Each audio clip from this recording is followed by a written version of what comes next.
Okay, my name is Mark, and I'm going to be describing the visual pathway. Now, the important thing to understand about the visual pathway is how vision is created. And the vision really depends on how the brain and the eyes work together. The main function of the eye is to really detect light, and the brain is then turning that light that the eye detects into kind of the images. It deciphers that light into the images that you see.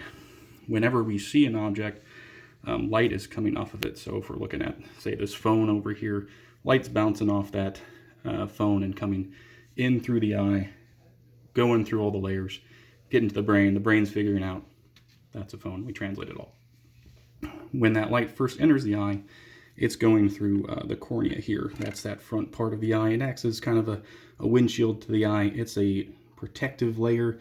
Its main job, though, is to focus light toward the back of the eye. The light travels through the cornea and into the opening here, which is the pupil. Generally, that's going to be a darker opening. Around the pupil is that colored portion of the eye. That's the iris.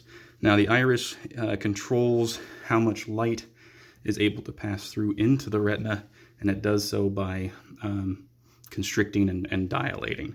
When we're in, say, a dark room, that pupil is going to widen. The iris is going to widen that pupil to allow more light to come into the eye. That way we're able to see better in a low light situation.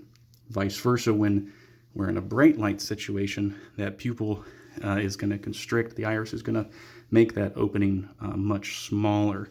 That way it's just preventing the amount of light that's hitting the back of the eye.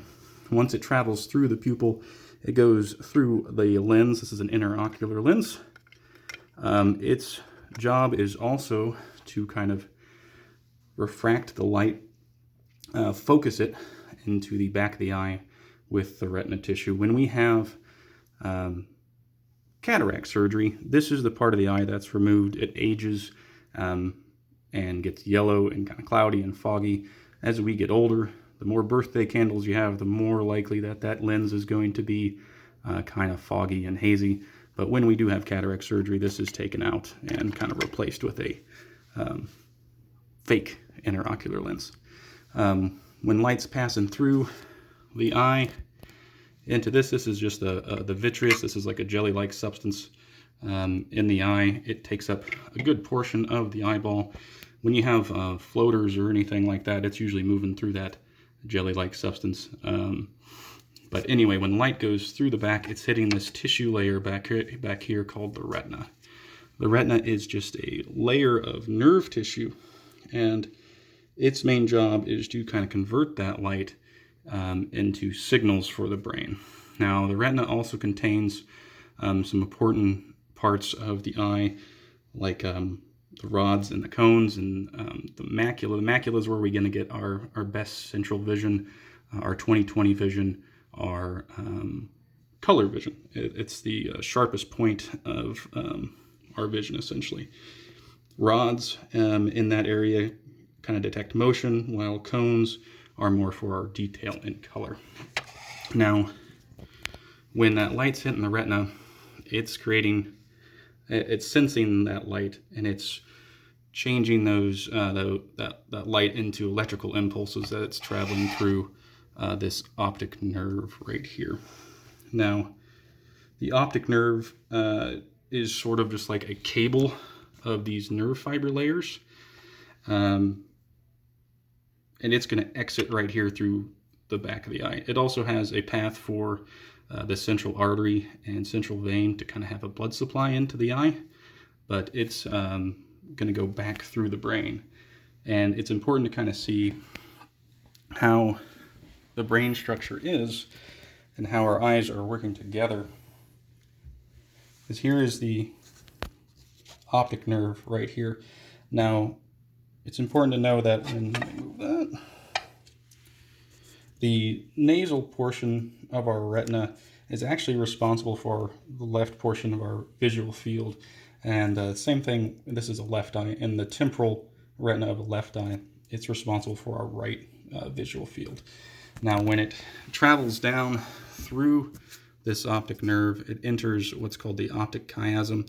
That's where these nasal fibers cross, and the temporal fibers don't cross. They kind of stay on the same side of the brain. Now this crossing portion is important because this allows us to get our depth perception, our visual processing, like our 3D movement, and that's all because these this retina tissue, these nerves are crossing at this point.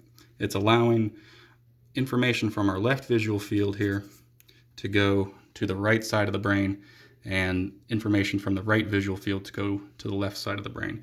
And it's actually being processed back here in our kind of visual cortex. From the optic chiasm, the nerves go to the lateral geniculate nucleus, or the LGN. The LGN is mainly like a connection center for the optic nerve to the occipital lobe back here where the primary visual cortex is. It has 6 layers, and it's mainly made up of optic nerve fibers and neurons. And they kind of radiate out back into the primary visual kind of cortex there.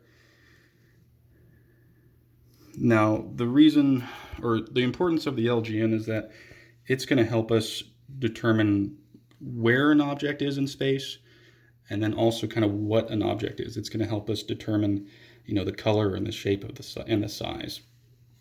When all that information is getting processed, it's going through these radiations and then back into the primary visual cortex. Now, it's important to note back here that this is going to process all that visual information that we just saw. So why is all this important? Now, when we have a patient who comes in and has vision loss, we can determine what type of vision loss they have when we look at, say, a visual field. If they're missing certain portions of their vision, we can determine where that vision loss may have occurred, or maybe something happened in a certain part of the brain based on how the